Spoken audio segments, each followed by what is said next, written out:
की त्या नेतृत्वाला मान्यता आहे देशामध्ये सर्वत्र, त्याच्यामुळे त्यांचा विचार होऊ शकतो.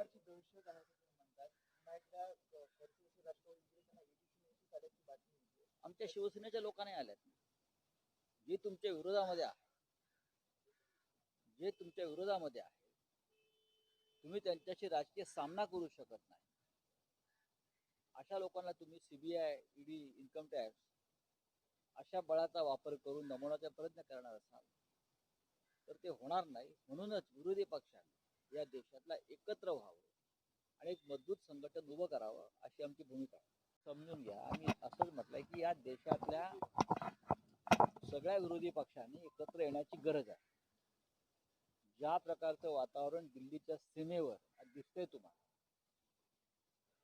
30-32 दिवसानंतर सुद्धा लाखो शेतकऱ्यांचा प्रश्न सुटू शकला नाही, त्यांचं कोणी ऐकायला तयार नाही, त्यांना गांभीर्याने घेतलं जात नाही, त्यांच्या प्रश्नांची खिल्ली उडवली जाते, राजकारण केलं जातं. आणि दुसऱ्या बाजूला विरोधी पक्ष विस्कळीत आहे. जिथे विरोधी पक्षांची सरकार आहे तिकडे त्यांना केंद्रीय सत्तेच्या दबावाखाली, दहशतीखाली काम करू दिलं जात नाही. महाराष्ट्रात बघा, अनेक प्रकल्प मेट्रो सारखे जे आहेत ते होऊ नये यासाठी संपूर्ण यंत्रणा काम करते. पश्चिम बंगालला एक वेगळं प्रकरण सुरू आहे, इतर राज्यात सुरू आहे. अशा वेळेला जो विरोधी पक्ष आज आहे त्याने एकत्र येऊन एक मजबूत असं संघटन उभं करणं गरजेचं आहे. सध्या युपीए आहे, त्याचं नेतृत्व श्रीमती सोनिया गांधी करतायत आणि अनेक वर्ष त्यांनी हे नेतृत्व उत्तमरित्या पार पडलं. पण युपीएची ताकद वाढणं गरजेचं आहे. युपीए मध्ये जास्तीत जास्त पक्षाने एकत्र येऊन, नेत्याने एकत्र येऊन ही जी तानाशाही ज्याला म्हणतो आपण चालू आहे केंद्र सरकारची, त्या विरोधामध्ये उभं राहिलं पाहिजे, आवाज उठवला पाहिजे शेतकऱ्यांचा आणि विरोधी पक्षाचा. विरोधी पक्ष कमजोर होणं म्हणजे या देशातली लोकशाही खतम होणं असं. लेकिन नेता तो बहुत है, देश में नेताओं की कमी नहीं. देश में एक घाट पर पत्थर मारे तो 10 नेता देते हैं, वो भी राष्ट्रीय स्तर के. लेकिन जनता किसको नेता मान रही है ये देखना. और जो शिवसेना किसको मान रही है, आपको लग रहा है कि नहीं, नाम अगर आप स्पेसिफिक, क्योंकि हमने जो एडिटोरियल पढ़ा उसमें आपने एक आशय इसमें देखने को मिला कि शरद पवार साहब ने अगर नेतृत्व किया तो सभी पार्टी एक हो सकता है. एक जमाने में सोनिया गांधी जी की लीडरशिप में सब लोग आई थी, मनमोहन सिंह के नेतृत्व में हम लोग आए थे, आज तो मुझे दिखता है कि शरद पवार इस देश के ऐसे नेता है जिनकी बात सब लोग सुनते और मानते हैं. मोदी जी भी मानते हैं. मराठी हम भी एक महाराष्ट्र में जो महाविकास आघाड़ी है, जो सरकार चल रही है, तो सरकार चलाने के लिए बहुत दिक्कतों का सामना करना पड़ा है. नॉट पॉलिटिकल, सेंट्रल से कोई कोऑपरेशन नहीं. कोई विकास का मुद्दा लेकर जाएंगे तो आपने देखा होगा मेट्रो का क्या हुआ. हर स्टेट में जहां अपोजिशन की सरकारें हैं, जहां बीजेपी की सरकारें नहीं है, तो चाहे ममता जी की सरकार हो, हमारी हो, तेलंगाना में हो, झारखंड छत्तीसगढ़ में हो, इसीलिए इस देश का जो भी विपक्ष है वो एक साथ खड़ा होकर एक मजबूत संगठन की जरूरत है. मैं ये नहीं कहूंगा कि तुरंत चुनाव आ गया और हम जीत गए, ऐसा नहीं कहूंगा. आज बीजेपी एक मजबूत स्थिति में है, मोदी जी का नेतृत्व मजबूत स्थिति में है, लेकिन उनके सामने यूपीए उनको भी एक संघ, एक मजबूत ताकत के रूप में हमको बनाना पड़ेगा. ये हमने आज कहा है और इसीलिए सबको साथ लेकर चलना पड़ेगा. आज बहुत से ऐसे राज्यों में जो पॉलिटिकल पार्टी है जो सत्ता में है, जो बीजेपी के खिलाफ चुनाव लड़कर सत्ता में आए, लेकिन यूपीए में नहीं है. उन सबको यूपीए में आने के लिए न्योता देना चाहिए, उनसे बातचीत होनी चाहिए। हर राज्य की, हर नेता की अपनी समस्या है। सर कौन करेगा, आपको लगता है कौन कर सकता है? अब देखना पड़ेगा।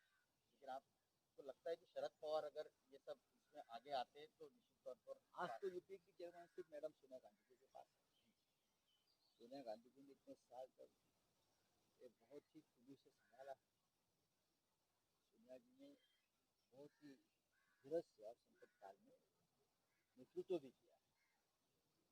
लेकिन अब ये यूपीए का दायरा बढ़ाना चाहिए। अब ये कोई नहीं बता सकता कि एनडीए में कौन है, यूपीए में कौन है। पूरा माचिस का खाली डब्बा है। नाम है यूपीए एनडीए, लेकिन कौन है? एनडीए में तो अकाली दल भी चला गया। मुझे लगता है कि नीतीश कुमार भी वापस चले जाएंगे, जिस तरह का माहौल बना है नीतीश जी के खिलाफ।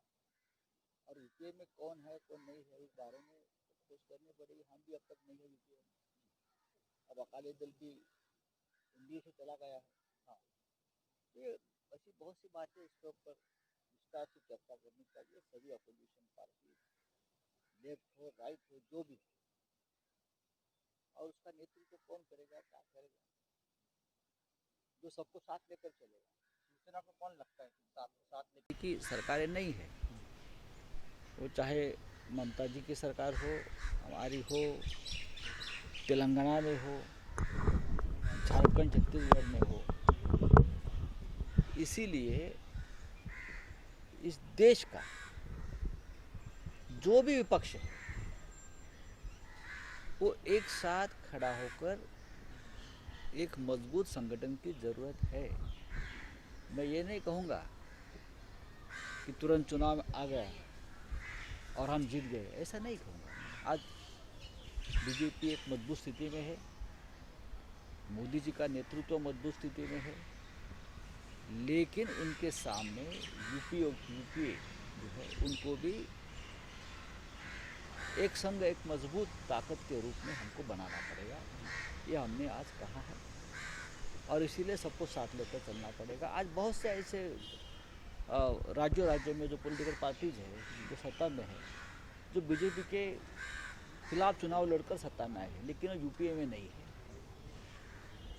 उन सबको यूपीए में आने के लिए न्योता देना चाहिए, उनसे बातचीत होनी चाहिए।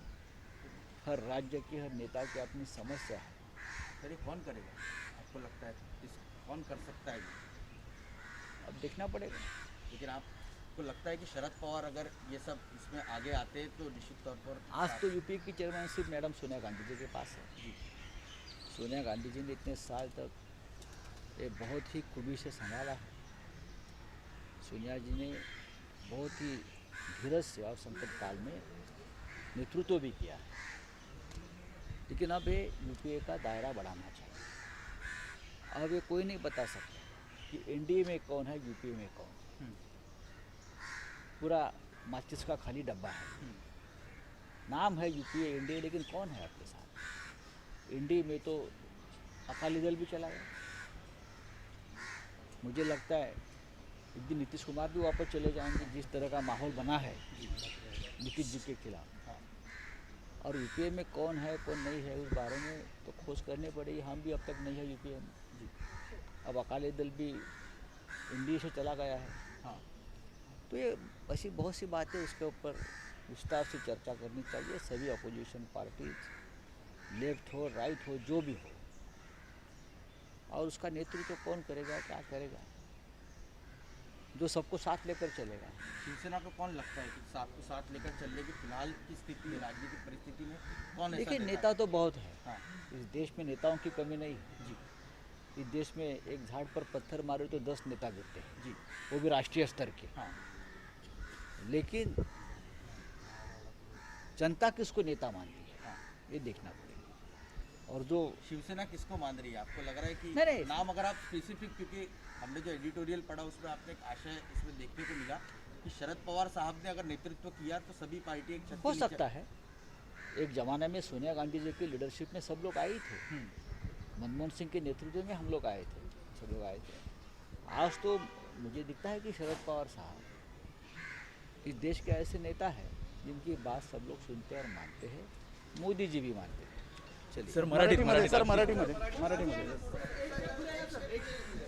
थोडंसं पुढे ओके. सर आज सामनाच्या ओसाडगाव पाटील अशा प्रकारचा उल्लेख केला काय सांगणार? आणि ओसाडगावच्या पाटीलचा अर्थ समजून घ्या. आम्ही असंच म्हटलं आहे की या देशातल्या सगळ्या विरोधी पक्षांनी एकत्र येण्याची गरज आहे. ज्या प्रकारचं वातावरण दिल्लीच्या सीमेवर आज दिसतंय तुम्हाला, 30-32 दिवसानंतरसुद्धा लाखो शेतकऱ्यांचा प्रश्न सुटू शकला नाही, त्यांचं कोणी ऐकायला तयार नाही, त्यांना गांभीर्याने घेतलं जात नाही, त्यांच्या प्रश्नांची खिल्ली उडवली जाते, राजकारण केलं जातं आहे. आणि दुसऱ्या बाजूला विरोधी पक्ष विस्कळीत आहे. जिथे विरोधी पक्षांची सरकार आहेत तिकडे त्यांना केंद्रीय सत्तेच्या दबावाखाली, दहशतीखाली काम करू दिलं जात नाही. महाराष्ट्रात बघा, अनेक प्रकल्प मेट्रोसारखे जे आहेत ते होऊ नये यासाठीच संपूर्ण यंत्रणा काम करते आहे. पश्चिम बंगालला एक वेगळं प्रकरण सुरू आहे, इतर राज्यात सुरू आहे. अशा वेळेला जो विरोधी पक्ष आज आहे त्याने एकत्र येऊन एक मजबूत असं संघटन उभं करणं गरजेचं आहे. सध्या UPA आहे, त्याचं नेतृत्व श्रीमती सोनिया गांधी करतायत आणि अनेक वर्ष त्यांनी हे नेतृत्व उत्तमरित्या पार पडलं. पण UPAची ताकद वाढणं गरजेचं आहे. UPAमध्ये जास्तीत जास्त पक्षाने एकत्र येऊन, नेत्याने एकत्र येऊन ही जी तानाशाही ज्याला म्हणतो आपण चालू आहे केंद्र सरकारची, त्या विरोधामध्ये उभं राहिलं पाहिजे, आवाज उठवला पाहिजे शेतकऱ्यांचा आणि विरोधी पक्षाचा. विरोधी पक्ष कमजोर होणं म्हणजे या देशातली लोकशाही खतम होणं असं आहे. सर खडसेंना कोण दिला असं वाटतंय तुम्हाला? या काळात अधिक बळकटी विरोधी पक्षाला कोण? आता पाहावं लागेल, कारण प्रत्येक राज्याचे प्रश्न वेगळे आहेत, नेतृत्व वेगळं आहे. पाहू शरद आता. पवारांचं नाव घेतलं तुम्ही या सगळ्या संपात. नाही, मी नक्कीच घेतलं आहे, कारण आज या देशामध्ये सोनिया गांधींच्या बरोबरीनं शरद पवार हे एक असं नेतृत्व आहे की त्या नेतृत्वाला मान्यता आहे देशामध्ये सर्वत्र.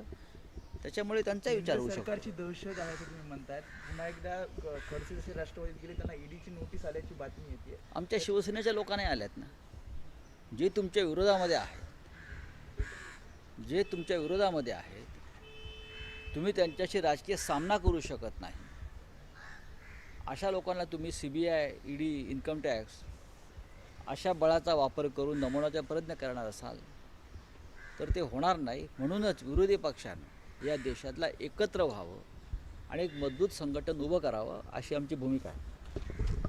Thank you. स्तर पर उस पर टिप्पणी की और साथ ही आपने कहा है कि UPA का नेतृत्व जो शरद पवार जी ने करना चाहिए, क्या आपका कहना है? मराठी हिंदी दोन्ही करू. नहीं, हमने ये कहा है, हम भी एक महाराष्ट्र में जो महाविकास आघाड़ी है, जो सरकार चल रही है, वो सरकार चला